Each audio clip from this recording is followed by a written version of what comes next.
नमस्कार, जोहार। आप सभी झारखंड वासियों का हमारे YouTube channel Jharkhand news update पर स्वागत है। हमारे इस YouTube चैनल के माध्यम से झारखंड राज्य की हर छोटी बड़ी महत्वपूर्ण खबरों को आप तक सरल और सटीक रूप में प्रस्तुत किया जाता है।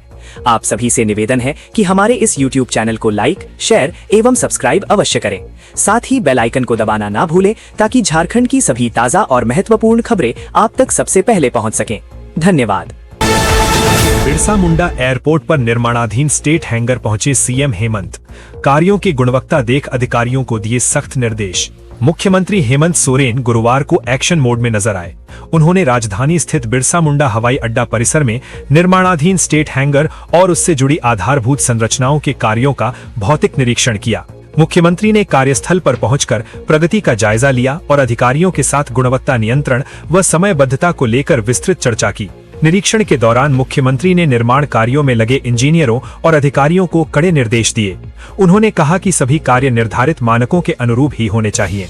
सीएम ने स्पष्ट शब्दों में कहा कि राज्य के समग्र विकास के लिए आधुनिक और मजबूत आधारभूत संरचना का निर्माण हमारी प्राथमिकता है, इसलिए कार्य तय समय सीमा के भीतर गुणवत्ता के साथ पूरे होने चाहिए। उन्होंने चेतावनी दी कि किसी भी स्तर पर पाई गई लापरवाही के लिए जवाबदेही तय कर सख्त कार्रवाई की जाएगी। मुख्यमंत्री ने निर्माण कार्यों में नवीनतम वैश्विक तकनीक और बेहतर संसाधनों के उपयोग पर बल दिया। उन्होंने कहा कि स्टेट हैंगर जैसी परियोजनाएं न केवल प्रशासनिक दक्षता को बढ़ाती हैं, बल्कि राज्य की एक आधुनिक और प्रगतिशील छवि भी दुनिया के सामने पेश करती हैं। उन्होंने भवन निर्माण विभाग को नियमित रूप से साइट विजिट करने और प्रभावी प्रबंधन सुनिश्चित करने का निर्देश दिया। सीसीएल गिरिडीह कोलियरी क्षेत्र में कोयला तस्करों के खिलाफ कार्रवाई, 15 बाइक जब्त। सीसीएल गिरिडीह कोलियरी में गुरुवार की अहले सुबह कोयला तस्करों के खिलाफ बड़ी कार्रवाई की गई है। सीसीएल प्रबंधन के नेतृत्व में मुफस्सिल थाना पुलिस, सीसीएल सुरक्षा बल और होमगार्ड के जवानों ने संयुक्त छापामारी अभियान चलाकर कोयला तस्करी में इस्तेमाल हुई 15 बाइक जब्त किया है। यह कार्रवाई गिरिडीह कोलियरी अंतर्गत कबरीबाद माइंस में की गई है। इस कार्रवाई से कोयला तस्करों में हड़कंप मच गया है। जानकारी के मुताबिक गिरिडीह कोलियरी के परियोजना पदाधिकारी जीएस मीणा के नेतृत्व में मुफस्सिल थाना पुलिस, सीसीएल सुरक्षा बल और होमगार्ड के जवान कबरीबाद पहुंचे। यहां पर बाइक से कोयला तस्करी करने वाले लोगों के खिलाफ कार्रवाई करते हुए 15 बाइक जब्त किया गया। हालांकि कोयला तस्कर भागने में सफल हो गए।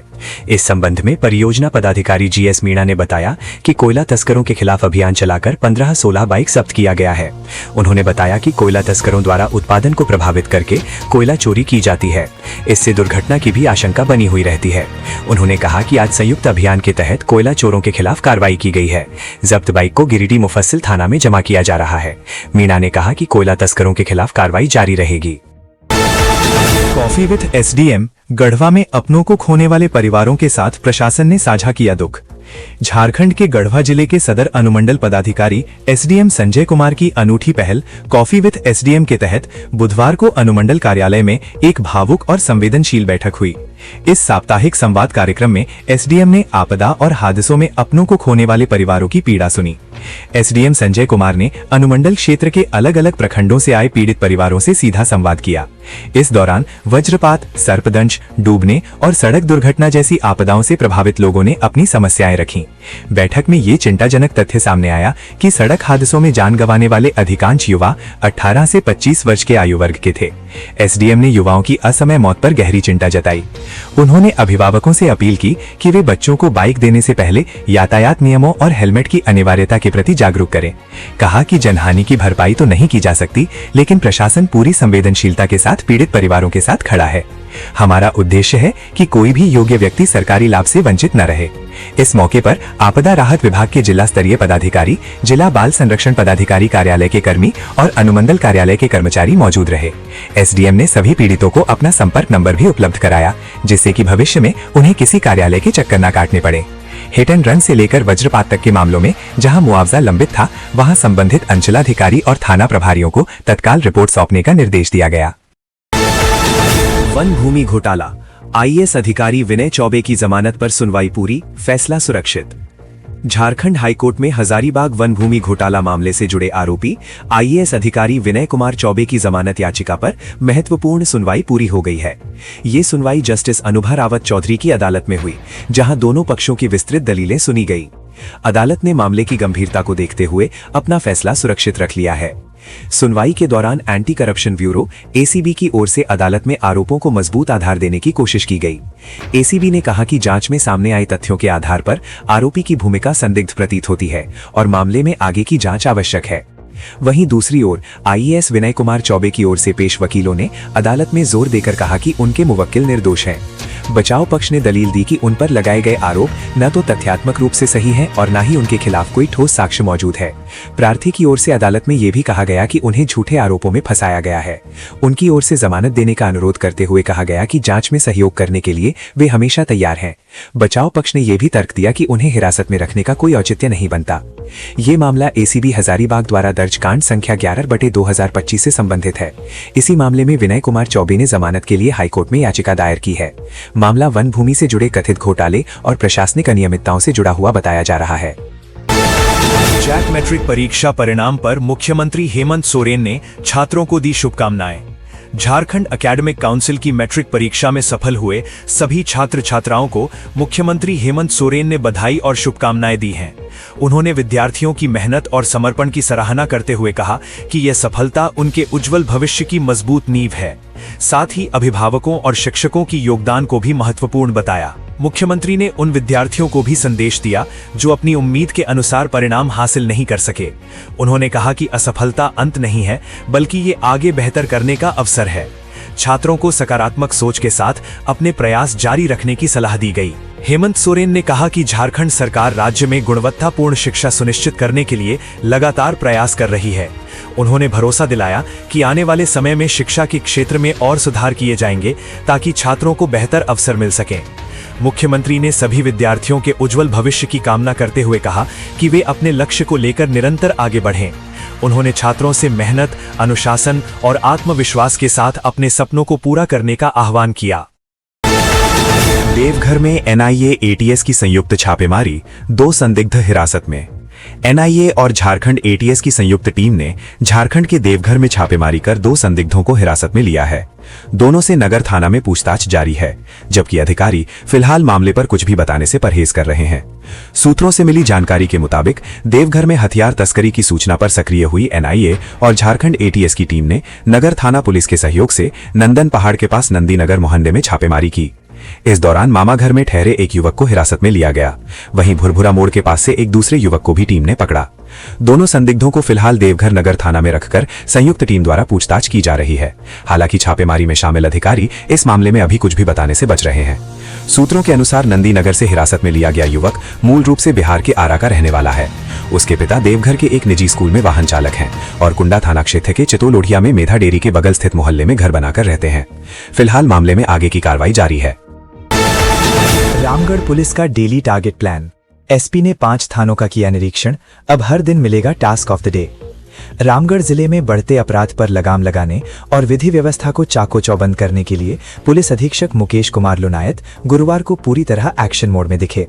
पतरातू अनुमंडल क्षेत्र के दौरे पर पहुंचे एसपी ने अधिकारियों के साथ गहन समीक्षा बैठक की और स्पष्ट किया कि अब पुराने ढर्रे पर पुलिसिंग नहीं चलेगी। उन्होंने पुलिस अधिकारियों को जनता के प्रति जवाबदेह बनाने और त्वरित कार्यवाही के लिए कई कड़े निर्देश जारी किए। एसपी ने एक नई पहल करते हुए सभी थाना प्रभारियों और ओपी प्रभारियों को निर्देश दिया कि अब प्रतिदिन टास्क ऑफ द डे निर्धारित किया जाएगा।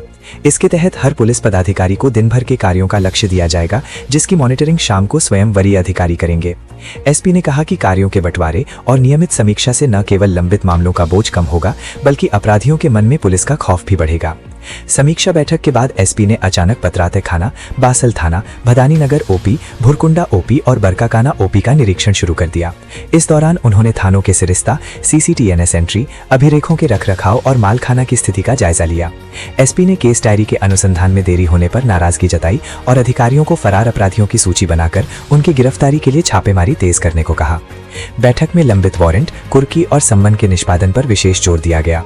एसपी ने निर्देश दिया कि पुराने कांडों का अनुसंधान जल्द पूरा कर आरोप पत्र दाखिल किया जाए। साथ ही ई साक्ष्य और डिजिटल रिकॉर्डिंग की स्थिति की भी समीक्षा की गई। उन्होंने कहा कि पुलिस की कार्यप्रणाली पारदर्शी होनी चाहिए ताकि आम जनता अपनी समस्याओं को लेकर बेझिझक थाने तक आ सके। निरीक्षण के दौरान एसडीपीओ राघवेंद्र शर्मा, पुलिस निरीक्षक सत्येंद्र सिंह और थाना प्रभारी शिवलाल कुमार सहित कई अन्य पुलिस पदाधिकारी उपस्थित थे। एसपी ने टीम भावना के साथ काम करने की सलाह देते हुए कहा कि क्षेत्र की भौगोलिक स्थिति को समझते हुए गश्त तेज की जाए और संदिग्ध गतिविधियों पर पैनी नजर रखी जाए। झारखंड के गोवा सेल खदान में भ्रष्टाचार का आरोप।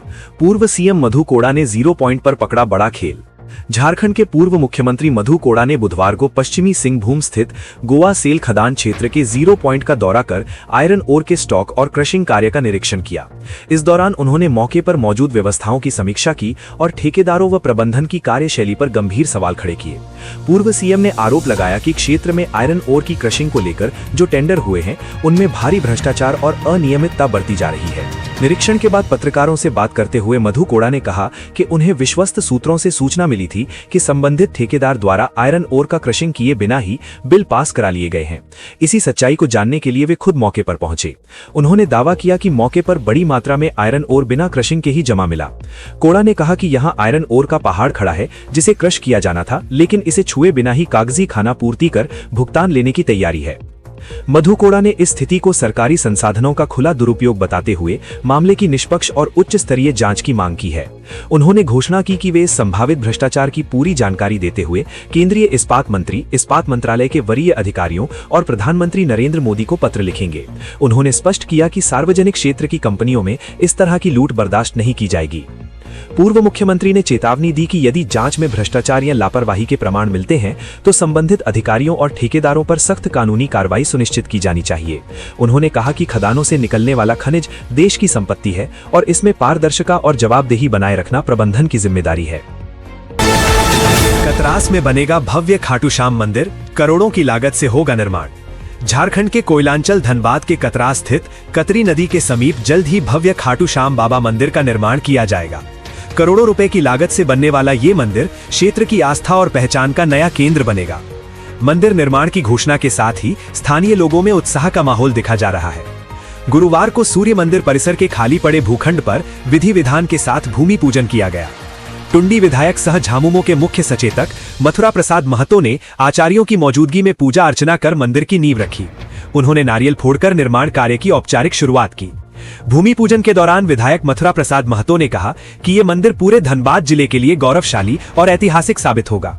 उन्होंने बताया कि कतरास में इस मंदिर के निर्माण से क्षेत्र का धार्मिक और सामाजिक महत्व बढ़ेगा, साथ ही इससे इलाके के चहुमुखी विकास को भी गति मिलेगी।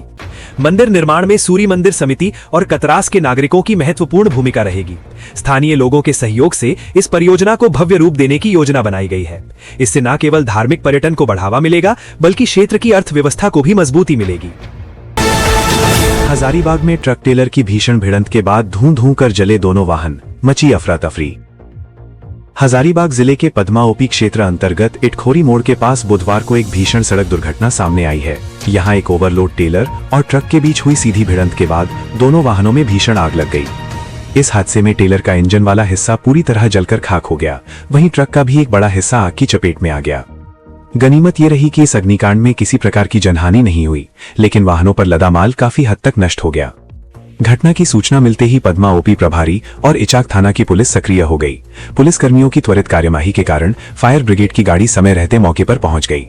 दमकल कर्मियों ने कड़ी मशक्कत के बाद आग पर काबू पाया, जिससे ट्रक का आधा हिस्सा और उसमें लदी माजा की कई पेटियां सुरक्षित बचा ली गईं। हालांकि आग इतनी भीषण थी कि माजा की सैकड़ों पेटियां जलकर राख हो गई थीं। प्रत्यक्षदर्शियों के अनुसार दुर्घटना का मुख्य कारण ट्रक चालक की लापरवाही थी। इटखोरी की ओर से आ रहा ट्रक अचानक 4 लेन सड़क को क्रॉस करने लगा। इसी दौरान हजारीबाग की ओर से आ रही एक ओवरलोड टेलर के चालक ने सामने ट्रक को देख तेजी से इमरजेंसी ब्रेक लगाया। भारी लोड और घर्षण के कारण टेलर के टायरों में चिंगारी भड़की, जो बाद में भीषण आग में बदल गई। अनियंत्रित टेलर सीधे ट्रक से जा टकराई, जिससे आग ने विकराल रूप ले लिया। जैसे ही वाहनों में आग भड़की, दोनों गाड़ियों के चालक और खलासी समय रहते केबिन से बाहर कूदने में सफल रहे। जान बचने के बाद वे पुलिस के पहुंचने से पहले ही मौके से फरार हो गए। पुलिस ने क्षतिग्रस्त वाहनों को सड़क से हटाने और यातायात बहाल करने के लिए क्रेन की मदद ली। फिलहाल पुलिस मामला दर्ज कर फरार चालकों की तलाश कर रही है। गुआ में स्थानीय बहाली को लेकर फिर गरमाया माहौल, 5 मई की वार्ता पर टिकी निगाहें। पश्चिमी सिंहभूम जिले के गुआ क्षेत्र में स्थानीय ग्रामीणों की बहाली को लेकर आंदोलन एक बार फिर तेज होने के संकेत मिल रहे हैं। रोजगार में स्थानीय लोगों की अनदेखी के आरोपों के बीच ग्रामीणों में आक्रोश बढ़ता जा रहा है। आने वाले दिनों में स्थिति और उग्र होने की संभावना जताई जा रही है। गुरुवार को कोड़ा आवास में झारखंड के पूर्व मुख्यमंत्री मधु कोड़ा की अध्यक्षता में एक महत्वपूर्ण बैठक आयोजित की गई। इस बैठक में 18 गांव के मुंडा मानकी संघ और स्थानीय प्रतिनिधियों ने हिस्सा लिया। बैठक का मुख्य उद्देश्य आगामी 5 मई को सेल प्रबंधन के साथ होने वाली वार्ता की रणनीति तय करना था। बैठक में स्पष्ट रूप से कहा गया कि यदि 5 मई को प्रस्तावित वार्ता में बहाली के मुद्दे पर कोई ठोस और सकारात्मक पहल नहीं होती है तो 6 मई से सेल का चक्का जाम किया जाएगा। ग्रामीणों ने चेतावनी दी कि इस बार आंदोलन और अधिक व्यापक और प्रभावी होगा। ग्रामीणों ने आरोप लगाया कि सेल प्रबंधन लगातार स्थानीय युवाओं को नजरअंदाज कर बाहरी लोगों को रोजगार दे रहा है। इस कारण क्षेत्र के युवाओं में भारी असंतोष है। वक्ताओं ने कहा कि यह स्थिति अब स्वीकार्य नहीं है और स्थानीय लोगों के अधिकार के लिए हर स्तर पर संघर्ष किया जाएगा। ज्ञात हो कि इस मुद्दे को लेकर पहले भी कई बार आंदोलन किए जा चुके हैं। 12 गांव के मुंडामान की संघ ने प्रबंधन को मांग पत्र सौंपा था, लेकिन कोई ठोस कार्रवाई नहीं होने पर 72 घंटे की भूख हड़ताल भी की गई थी। इसके बाद भी समाधान नहीं निकलने पर 20 अप्रैल को सेल का चक्का जाम किया गया था। धर्माबांध जलापूर्ति योजना को फिर से शुरू करने की तैयारी, 25,000 लोगों को मिलेगा पानी। झारखंड के धनबाद जिले के कतरास और छाताबाद लड़काड़का समेत करीब 25,000 की आबादी को जल्द ही पेयजल संकट से राहत मिलने की उम्मीद है। धर्माबांध जलापूर्ति योजना को दोबारा शुरू करने के लिए बाघमारा विधायक ने पहल तेज कर दी है। वर्षों से बंद पड़ी इस योजना के पुनरुद्धार से हजारों परिवारों को लाभ मिलने वाला है। बाघमारा विधायक शत्रुघ्न महातो ने बीसीसीएल एरिया 3 के महाप्रबंधक और माडा के अधिकारियों के साथ धर्माबांध जलापूर्ति योजना का निरीक्षण किया। निरीक्षण के दौरान उन्होंने संबंधित अधिकारियों को आवश्यक दिशा निर्देश दिए और जल्द से जल्द जलापूर्ति बहाल करने का आग्रह किया। उन्होंने स्पष्ट किया कि जनता की मूलभूत जरूरतों को प्राथमिकता दी जाएगी। धर्माबांध जलापूर्ति योजना की शुरुआत वर्ष 2020 में की गई थी। शुरुआती दौर में इस योजना से हजारों परिवारों को नियमित रूप से पानी मिल रहा था, लेकिन कोरोना संक्रमण काल के दौरान रखरखाव में कमी और तकनीकी दिक्कतों के कारण ये योजना लगभग 6 महीने बाद ही बंद हो गई। इसके बाद से क्षेत्र के लोगों को भारी परेशानी का सामना करना पड़ रहा था। करीब 5 साल के लंबे अंतराल के बाद अब इस योजना को फिर से चालू करने की प्रक्रिया तेज हो गई है। विधायक की पहल के बाद बीसीसीएल प्रबंधन और माडा के अधिकारियों के साथ समन्वय बनाकर इसे जल्द शुरू करने की दिशा में काम किया जा रहा है। स्थानीय लोगों में भी इसको लेकर उत्साह देखा जा रहा है। धनबाद के तेतुलमारी में असंगठित मजदूरों का प्रदर्शन, आउटसोर्सिंग कंपनी का परिवहन कार्य ठप। झारखंड में धनबाद जिले के तेतुलमारी कोल डंप में गुरुवार को सैकड़ों असंगठित मजदूरों ने जोरदार प्रदर्शन किया। मजदूरों ने कोयला और पानी की मांग को लेकर हिलटॉप राइस प्राइवेट लिमिटेड नामक आउटसोर्सिंग कंपनी के परिवहन कार्य को बाधित कर दिया। आंदोलन के कारण पूरे इलाके में अफरा तफरी का माहौल बन गया और कंपनी का कामकाज ठप हो गया। आंदोलनकारी सुबह बड़ी संख्या में जोगता खाना क्षेत्र के अंतर्गत बने अंडरपास पुलिया के पास एकत्र हुए और धरना पर बैठ गए। इससे अंडरपास से गुजरने वाला मुख्य मार्ग पूरी तरह जाम हो गया। इस दौरान मजदूरों ने बीसीसीएल और आउटसोर्सिंग कंपनी के खिलाफ जमकर नारेबाजी की। प्रदर्शन कर रहे मजदूरों ने प्रबंधन पर गंभीर आरोप लगाए। उनका कहना था कि एक सोची समझी साजिश के तहत तेतुलमारी कोल डंप में कोयले की आपूर्ति बंद कर दी गई है। इससे मजदूरों के सामने भूखमरी की स्थिति उत्पन्न हो गई है। मजदूरों ने कहा कि ये कदम उन्हें इलाके से विस्थापित करने की कोशिश है। मजदूरों ने बताया कि जब तेतुलमुढ़ी में आउटसोर्सिंग कंपनी की शुरुआत हुई थी तब ये वादा किया गया था कि निकाला गया कोयला डंप में गिराया जाएगा। इससे असंगठित मजदूरों को रोड सेल लोडिंग के लिए पर्याप्त कोयला मिलेगा और रोजगार सुनिश्चित होगा, लेकिन पिछले कुछ महीनों से ये प्रक्रिया बंद कर दी गई है, जिससे उनकी रोजी रोटी छिन गई है। रंका सीएचसी में गढ़वा जिले की पहली विशेष महिला ओपीडी होगी शुरू। झारखंड के गढ़वा जिले में स्वास्थ्य सुविधाओं को सुदृढ़ करने की दिशा में रंका सामुदायिक स्वास्थ्य केंद्र सीएचसी ने एक बड़ी पहल की है। गढ़वा जिले में पहली बार किसी सामुदायिक स्वास्थ्य केंद्र में महिलाओं के लिए विशेष महिला ओपीडी की शुरुआत की जा रही है।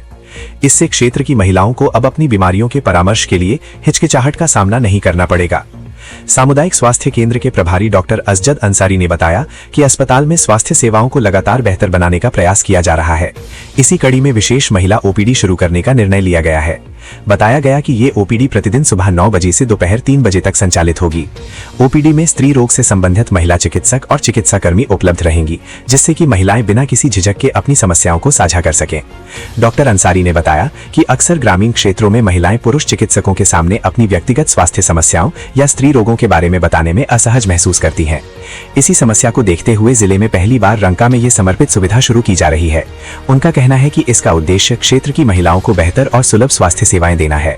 रंका सामुदायिक स्वास्थ्य केंद्र जिले का पहला ऐसा सामुदायिक स्वास्थ्य केंद्र होगा जहां अलग से महिला ओपीडी की व्यवस्था की जा रही है। इस नई पहल से रंका सहित आसपास के कई गांवों की हजारों महिलाओं को सीधा लाभ मिलेगा और उन्हें बेहतर इलाज के लिए जिला मुख्यालय या निजी क्लिनिकों पर निर्भर नहीं रहना होगा।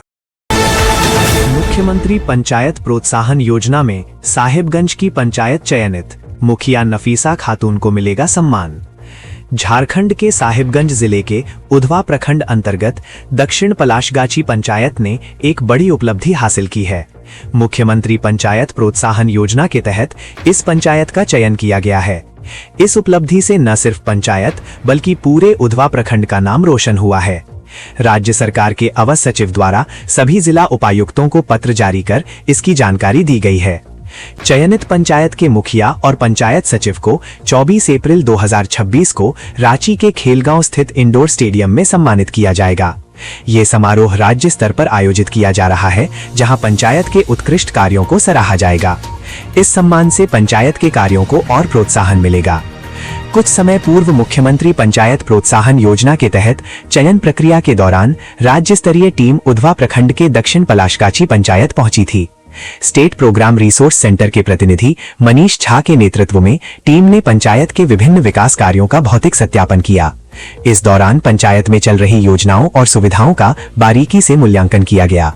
निरीक्षण के दौरान मॉडल आंगनवाड़ी केंद्र, स्वास्थ्य उपकेंद्र और विद्यालयों का विस्तृत निरीक्षण किया गया। टीम ने साफ सफाई व्यवस्था, अभिलेख संधारण, ग्राम सभा पंजी, मासिक बैठक पंजी और अन्य दस्तावेजों की जांच की। साथ ही आम नागरिकों को मिलने वाली सुविधाओं का भी आकलन किया गया। पंचायत की कार्यप्रणाली को पारदर्शी और व्यवस्थित पाया गया। महाराष्ट्र में राष्ट्रपति के हाथों गोल्ड मेडल पाने वाले शुभम पति को खरसावा में किया गया सम्मानित। राष्ट्रपति द्रौपदी मुर्मू के हाथों गोल्ड मेडल से सम्मानित होकर खरसावा लौटे बेहरा साही के शुभम कुमार पति का सम्मान समारोह आयोजित किया गया। शुभम ने मास्टर ऑफ एजुकेशन (एमएड) की परीक्षा में देश के प्रतिष्ठित महाराष्ट्र के वर्धा स्थित महात्मा गांधी अंतर्राष्ट्रीय हिंदी विश्वविद्यालय शैक्षणिक सत्र 2021-23 में सर्वोच्च स्थान प्राप्त किया है। इसके लिए पिछले दिनों विश्वविद्यालय के दीक्षांत समारोह में राष्ट्रपति ने स्वयं शुभम को स्वर्ण पदक पहनाकर सम्मानित किया था। सामाजिक संगठन उत्कल सम्मेलनी के जिलाध्यक्ष सुमंत चंद्र मोहांती ने शुभम की इस उपलब्धि को सरायकेला खरसावा जिले के लिए गौरव बताया गया। उन्होंने कहा कि अगर इरादे मजबूत हों तो छोटे शहरों के युवा भी देश के सर्वोच्च शिखर पर चमक सकते हैं। उनकी ये सफलता कोई इत्तेफाक नहीं है। इससे पहले भी उन्हें 2 अन्य गोल्ड मेडल मिल चुके हैं। लगातार मिल रही ये उपलब्धियां उनकी कड़ी मेहनत और शिक्षा के प्रति उनके अटूट समर्पण को दर्शाती हैं। शुभम ने अपनी भविष्य की योजनाओं को साझा करते हुए बताया कि उनका अंतिम लक्ष्य एक कुशल प्रोफेसर बनकर उच्च शिक्षा के क्षेत्र में अपना योगदान देना है। वर्तमान में वे देश के प्रतिष्ठित दिल्ली विश्वविद्यालय में शिक्षा शास्त्र के क्षेत्र में रिसोर्स स्कॉलर के रूप में शोध कार्य कर रहे हैं। शुभम की शिक्षा की यात्रा बेहद प्रेरणादायक रही है। उन्होंने खरसावा और सरायकेला के सरस्वती शिशु मंदिर से अपनी प्रारंभिक शिक्षा पूरी की। इसके बाद जमशेदपुर के करीम सिटी कॉलेज से इंटर और स्नातक की पढ़ाई की। वर्धा से स्नातकोत्तर करने के बाद अब वे दिल्ली में अपने सपनों को साकार कर रहे हैं। कोडरमा स्टेशन पार्किंग में भीषण आग, 1.5 घंटे के बाद पाया गया काबू। झारखंड के कोडरमा स्टेशन के दक्षिणी छोर पर स्थित रेलवे के अधिकृत पार्किंग में भीषण आग लग गई। घटना रात के 2:30 बजे की बताई जा रही है। हालांकि उस वक्त पार्किंग में लोगों की आवाजाही कम थी, ऐसे में जान माल का नुकसान भी काफी कम हुआ है। लेकिन समय रहते अगर आग पर काबू नहीं पाया गया होता तो लाखों रुपए के रेलवे के केबल और पार्किंग में खड़ी कई बसों और कारों को नुकसान पहुंच सकता था। स्थानीय वार्ड पार्षद मनीष चौधरी की तत्परता से आग लगने की सूचना फायर ब्रिगेड और स्टेशन प्रबंधक को दी गई।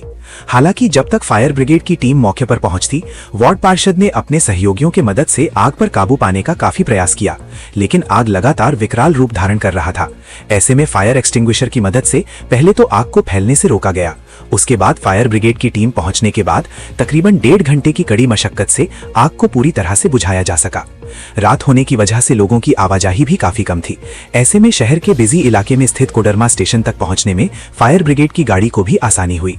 घटना की जानकारी देते हुए वार्ड पार्षद मनीष चौधरी ने बताया कि रात 2:30 बजे के आसपास पार्किंग में लगी आग धीरे धीरे फैलती जा रही थी, जिसे बुझाने के लिए उन्होंने स्टेशन परिसर में मौजूद लोगों की मदद ली और आग बुझाने का प्रयास किया। बाद में फायर ब्रिगेड की टीम ने आग को बुझाया। वहीं स्टेशन प्रबंधक विकास कुमार ने बताया कि समय रहते अगर आग पर काबू नहीं पाया जाता तो ये घटना और भी भयावह हो सकती थी। पलामू के लोग सावधान, साइबर ठगों ने डीसी साहब का बनाया फर्जी व्हाट्सएप प्रोफाइल। झारखंड के पलामू जिले में साइबर अपराधियों ने एक बार फिर नई चाल चली है। इस बार ठगों ने जिला उपायुक्त डीसी दिलीप प्रताप सिंह शेखावत के नाम से फर्जी व्हाट्सएप प्रोफाइल बनाकर लोगों को निशाना बनाना शुरू कर दिया है। इस घटना के सामने आने के बाद जिला प्रशासन ने अलर्ट जारी कर नागरिकों से सतर्क रहने की अपील की है। जानकारी के अनुसार अज्ञात साइबर ठग डीसी के नाम और फोटो का इस्तेमाल कर व्हाट्सएप पर फर्जी अकाउंट बना चुके हैं। इस प्रोफाइल के जरिए सरकारी अधिकारियों, कर्मचारियों और आम नागरिकों को मैसेज भेजे जा रहे हैं। इन संदेशों में कभी जरूरी काम का हवाला दिया जाता है तो कभी व्यक्तिगत मदद के नाम पर जानकारी मांगी जाती है। पलामू जिला प्रशासन ने स्पष्ट किया है कि यह प्रोफाइल पूरी तरह से फर्जी है और इसका उपायुक्त कार्यालय से कोई संबंध नहीं है। प्रशासन ने लोगों से अपील की है कि किसी भी अनजान नंबर से आए संदेश, खासकर यदि वो किसी बड़े अधिकारी के नाम पर हो, तो उस पर तुरंत भरोसा न करें। पहले उसकी पुष्टि संबंधित कार्यालय से जरूर करें। प्रशासन ने खासतौर पर चेतावनी दी है कि ऐसे मामलों में अपनी व्यक्तिगत जानकारी, बैंक डिटेल, ओटीपी या किसी भी तरह की गोपनीय सूचना साझा न करें। साइबर ठग अक्सर भावनात्मक या दबाव बनाकर लोगों से जानकारी निकालने की कोशिश करते हैं, जिससे आर्थिक नुकसान हो सकता है।